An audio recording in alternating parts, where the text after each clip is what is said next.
வணக்கம் நேயர்களே, ஸ்ரீ குபேரன் டிவி நேயர்கள் லட்சுமண அன்பு வணக்கங்கள். இப்போ நம்ம பார்க்க போகிறது வார ராசி பலன் 26ஆம் தேதியிலேருந்து 2ஆம் தேதி வரை எப்படி இருக்க போகுது பார்க்க போகிறோம். ஸோ எப்போதுமே சொல்கிறது தான், ராசிக்கு பார்ப்பதை விட லக்னத்துக்கு பாருங்கள். ஏன்னா ராசிங்கிறது பார்த்தீங்கன்னா ஒரு 40% பர்ஃபெக்டாக இருக்கும். அதே லக்னமாக இருந்தால் ரொம்ப ரொம்ப பர்ஃபெக்டாக இருக்கும். உதாரணத்துக்கு விருச்சிக ராசி மகர லக்னமாக இருந்தால் மகர ராசிக்கான பலன்களை பார்க்கும்போது உங்களுக்கு ரொம்ப பர்ஃபெக்டாக வரும். உங்கள் ஜாதக ரீதியாக தசா புத்தி அந்தரங்களை ஒரு பேப்பரில் நோட் பண்ணிக்கோங்க. அதையும் தெரிஞ்சுக்கிட்டு அதையும் மிங்கிள் பண்ணி பார்க்க ரொம்ப பர்ஃபெக்டாக இருக்குங்கிறது தான் உண்மையான விஷயம். மற்றபடி இந்த வீடியோட எண்டில் டிப் ஆஃப் த வீக் இருக்குது, மறக்காமல் பாருங்கள்.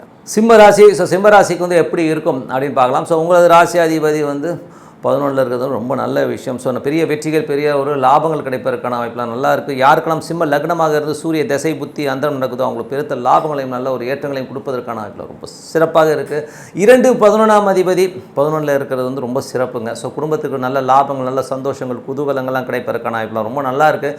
யாரெல்லாம் சிம்ம லக்னமாக இருந்து புதன் திசை புத்தி அந்தரம் நடக்கிறவங்க வந்து பெருத்த லாபங்களையும் சந்தோஷங்களையும் அள்ளி தருங்கிறது வந்து எந்தவித மயக்கமும் எந்தவித தயக்கமும் கிடையாதுங்க. ஸோ சிறப்பாக இருக்குங்க. ஸோ அது வந்து ரொம்ப நல்லா இருக்குது. ஸோ மேக்ஸிமம் வந்து பார்த்திங்கன்னா புதன்கிறது வந்து அந்த 11 இருக்கும்போது வெற்றிகளை அள்ளி தருவதற்கான வாய்ப்பு ரொம்ப சிறப்பாக இருக்குது. மற்றபடி வந்து உங்களுக்கு வந்து 3ஆம் அதிபதி சுக்கிரன் வந்து உங்களுக்கு வந்து ராசியிலே இருக்கும்போது நல்ல ஒரு விஷயங்களை கொடுத்துருவார். ஸோ தொழில் சம்பந்தமான விஷயங்கள், புதிய ஒப்பந்தங்கள் பெறுவதற்கான வாய்ப்புகள், புதிய முயற்சிகளால் பெரிய தொழில் லாபங்கள் பெறுவதற்கான வாய்ப்பு, புதிய தொழில் ஆரம்பிப்பதற்கான வாய்ப்புலாம் ரொம்ப சிறப்பாக இருக்குது. ஸோ இது யாருக்கு நடக்கும் அப்படின்னு சிம்ம லக்னமாக இருந்து சுக்கிர திசை புத்தி அந்தரம் நடக்கிறவங்களுக்குலாம் வந்து சிறப்பாக இருக்கும்.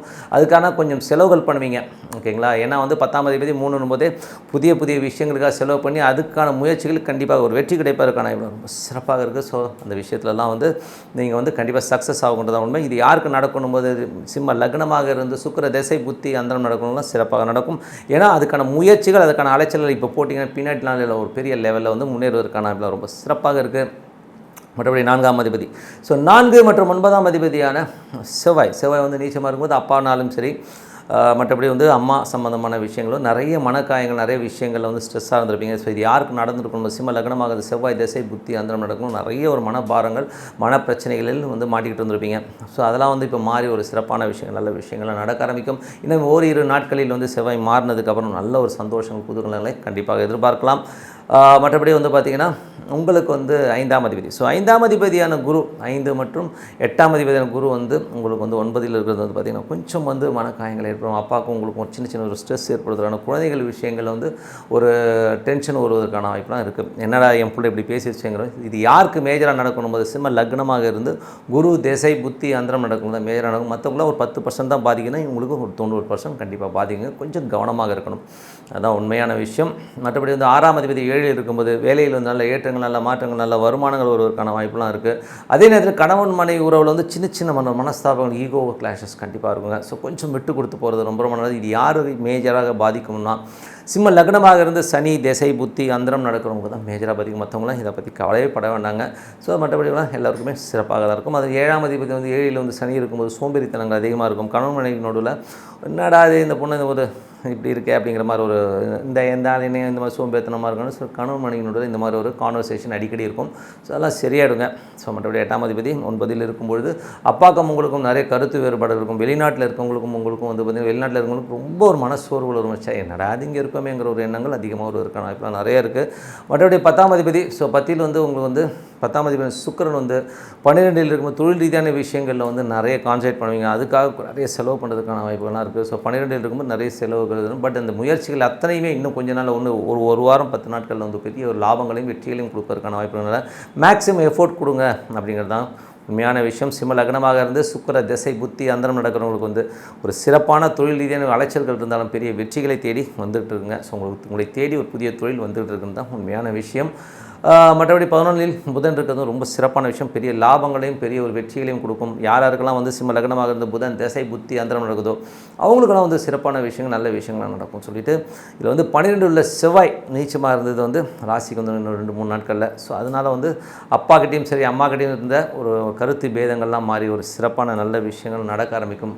ஸோ எல்லாமே சிறப்பு தான். என்னை பொறுத்தவரை பிரார்த்தனைங்கிறது ரொம்ப முக்கியங்க. ஸோ மனதார வந்து இறைவன் இப்போ வந்து ஈஸ்வரனா ஓம் நமச்சிவாய அந்த ஈஸ்வரன் உள்ளே வரணும். ஸோ அந்த மாதிரி பிரார்த்தனை பண்ணும்போது சிறப்பான விஷயங்கள், நல்ல ஏற்றங்கள்லாம் கிடைக்கும்னு சொல்லிட்டு dip of the week. So dip of the வீக்கில் வந்து இன்றைக்கி வந்து ஜோதிடமில் ஒரு எல்லோருக்குமே உபயோகமான ஒரு விஷயத்தை பற்றி தான் நம்ம டிஸ்கஸ் பண்ண போகிறோம். ஸோ இதில் வந்து பார்த்திங்கன்னா எல்லோருக்குமே வந்து அழுக்குகள், மனக்காயங்கள், மன கஷ்டங்கள், மனசில் வந்து ஏதோ ஒரு விஷயத்தில் வந்து நம்ம பைத்தியக்காரனாக தான் இருப்போங்க. ஸோ உதாரணம் சொல்ல போனால் நான் கூட ஒரு விஷயத்தில் பைத்தியம். இப்போ எனக்குலாம் கோவம் வந்துச்சுன்னா கண்டாமனா காய்ச்சி பிடிச்சி கத்த ஆரம்பிச்சிருவேன். ஸோ லூஸ் மை டெம்பருங்கிறது தான் என்னோட பெரிய மைனஸ் பாயிண்ட். ஸோ நமது மைனஸ் பாயிண்ட் என்னங்கிறத வந்து நம்ம தெரிஞ்சுக்கிட்டு அதுக்கு தகுந்த ப்ளே பண்ணுறது தான் நம்ம லைஃபோடைய ஒரு பெரிய ப்ளஸ்ஸாக இருக்கணுன்றது தான் என்னுடைய விஷயங்கள். ஸோ இதை வந்து நம்ம எப்படி பண்ணுறது அப்படிங்கிறத பார்ப்போம். ஸோ மேஜராக வந்து நமக்கு வந்து அந்த கோபங்கள், தாபங்கள், நம்மளுடைய அசிங்கங்கள். இப்போது என்னோடய குருநாதர் திரு ஜி.கே. அவர்கள் அடிக்கடி சொல்வார், என்ஜான் உடம்பில் ஒரு ஜான் மலம்.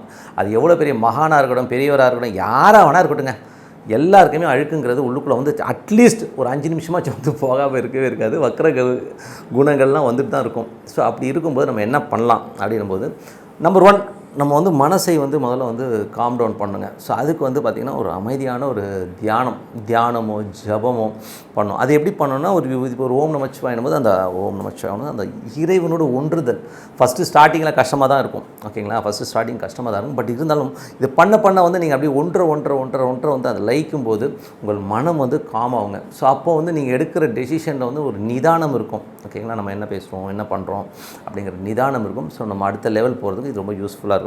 அதே மாதிரி வந்து கெட்ட எண்ணங்கள் எல்லாருக்குமே வக்கர புத்தியெலாம் நிறைய இருக்குங்க. எல்லாருக்குமே இருக்குங்க. அந்தந்த ஏஜ் ஃபேக்டருக்கு தகுந்த மாதிரி மாறிக்கிட்டே இருக்கும். 60 வயசு ஆள் வந்து ரொம்ப உத்தமனாக இருப்பான். ஐயோ அவர் வயசானவர்லாம் நம்ப முடியாது. அவனுக்கும் ஒரு சின்ன பையன் உட்காந்துருப்பான். ஒரு 20 வயசு டீனேஜ் பாய் உட்காந்துருப்பாங்கிறதுலாம் வந்து உண்மையான விஷயம். ஸோ அந்த மாதிரி வந்து வக்கர குணங்கள், கெட்ட குணங்கள்லாம் போகணுன்னா என்ன பண்ணலாம் அப்படின்னும் போது ஒரு சின்ன உதாரணம் தான். ஒரு சாக்கடை இருக்குது. ஒரு சாக்கடையில் வந்து அதை நல்ல தண்ணியாக மாற்றணுங்கிறபோது தேன்ஸ் நதியா ஒரு நதியில் வந்து அந்த மாதிரி சாக்கடை ஆயிடுச்சான். ஸோ அப்போ என்ன பண்ணாங்கன்னா ஃபுல்லாக நல்ல தண்ணியாக ஊற்றிக்கிட்டே இருந்தாங்க. ஃபுல்லாக வந்து அந்த கெட்ட தண்ணியில் வந்து நிறைய நல்ல தண்ணி ஊற்ற அந்த கெட்ட நீர் போய் அது எல்லாமே நல்ல நீர் ஆகும். ஸோ அப்போ நம்ம என்ன பண்ணணும்னா நல்ல எண்ணங்கள், நல்ல விஷயங்களை தேடி படிக்கிறது. இப்போ யூடியூப் இருக்குது. ஸோ நல்ல விஷயங்களை கேட்குறது. ஸோ இதெல்லாம் வந்து பண்ணிக்கிட்டு வரும்போது நமக்கு வந்து அந்த கெட்ட குணங்கள், கெட்ட விஷயங்கள்லாம் மாற ஆரம்பிக்கும். இப்போ உதாரணம் சொல்ல போனோம்னா எனக்கு வந்து ஏற்பட்ட ஒரு சின்ன அனுபவத்தை சொல்லிவிட்டு இதோட முடிச்சுக்கிறேன். ஸோ இதில் வந்து என்னென்னா பவா செல்லதுரையோடைய நாவல்ஸ் வந்து நிறைய வந்து நான் அந்த ஆடியோவில் வந்து இப்போ யூடியூப்பில் வருது இல்லைங்களா, பவா செல்லதுரை, அதெல்லாம் கேட்பேன். சரி, இதை கேட்கும்போது வாழ்க்கையில் நான் வளர்ந்த ஒரு சூழல், ஒரு விஷயங்கள்லாம் எப்படி இருக்கும்னா, நான் வந்து ஒரு கூட்டுக்குள்ளே ஒரு சரௌண்டிங்கில் தான் இருந்திருப்பேன். எனக்கு அந்த வெளி வட்டார வழக்கங்களோ வெளி வட்டார வாழ்க்கையோ எனக்கு தெரியவே தெரியாது. ஸோ நான் வாழ்ந்த சூழ்நிலை அப்படி இருக்கும்போது இவர் சொல்லுகிற ஒரு சில கதைகள் வந்து என் டோட்டல் விஷயத்தையே மாற்றிச்சுங்க. ஏன்னா அடுத்தவருடைய வாழ்க்கை, அடுத்தவருடைய விஷயம் வந்து நம்ம பரிணாமத்தை மாற்றுது, என்னுடைய குணநலனை மாற்றிச்சு. உதாரணம் சொல்லப்போனால் சில பேரை பார்க்கும்போது இவங்க கெட்டவங்க, இவங்க தப்பான தொழில் பண்ணுறாங்க அப்படிலாம் இருக்கும்போது ஒரு காலகட்டத்தில் வந்து நமக்கும் வந்து சிச்சி அப்படிங்கிற மாதிரி எண்ணங்கள் இருந்தது. இப்போ அப்படிலாம் இல்லவே இல்லை. எல்லோருமே ஒவ்வொரு காலகட்டத்தில் ஒவ்வொரு மாற்றங்களோட ஒரு தப்பான விஷயங்களை நம்ம போய் தான் ஆகிறோன்றத விஷயங்கள், அந்த பகுத்தறிகிற தன்மையெல்லாம் வந்து நமக்கு எப்படி கிடைக்குன்னா நிறைய நல்ல விஷயங்கள், நல்ல கதைகள், நல்ல விஷயங்கள்லாம் ஏற்ற நம்ம கெட்ட குணம் போயிடுன்றதான் உண்மை. என் பவா செல்லதுரையோட கதைகளால் நான் நிறைய மாற்றப்பட்டது தான் உண்மையான விஷயம். ஓகேங்களா, ஸோ நீங்களும் நிறைய எண்ணங்கள்லாம் மாற்றணும்னா நிறைய புக்ஸ் படிங்க, இல்லைன்னா நிறைய ஆடியோஸ், யூடியூப் ஆடியோஸ் வந்து கேட்டுக்கிட்டே போங்க. ஸோ நல்ல விஷயங்கள்லாம் ஏற்படணும்னா ஒரு தியானம், ஒரு நல்ல கதைகளையோ நல்ல விஷயங்களையோ நம்ம கேட்குறது ரொம்ப ரொம்ப அவசியம். ஸோ நல்ல விஷயங்கள் கண்டிப்பாக நமது வாழ்க்கையை மாற்றும்னு சொல்லிட்டு உங்களிடமிருந்து விடைபெறுவது உங்கள் லக்ஷ்மி நாராயணன். நன்றி, வணக்கம். ஸ்ரீ குபேரன் டிவியை பார்த்தமைக்கு நன்றிகள். மேலும் இது போன்ற தகவல்களை தெரிந்து கொள்ள ஸ்ரீ குபேரன் டிவியை சப்ஸ்கிரைப் செய்யுங்கள். மறக்காமல் பெல் ஐக்கானை கிளிக் செய்யுங்கள்.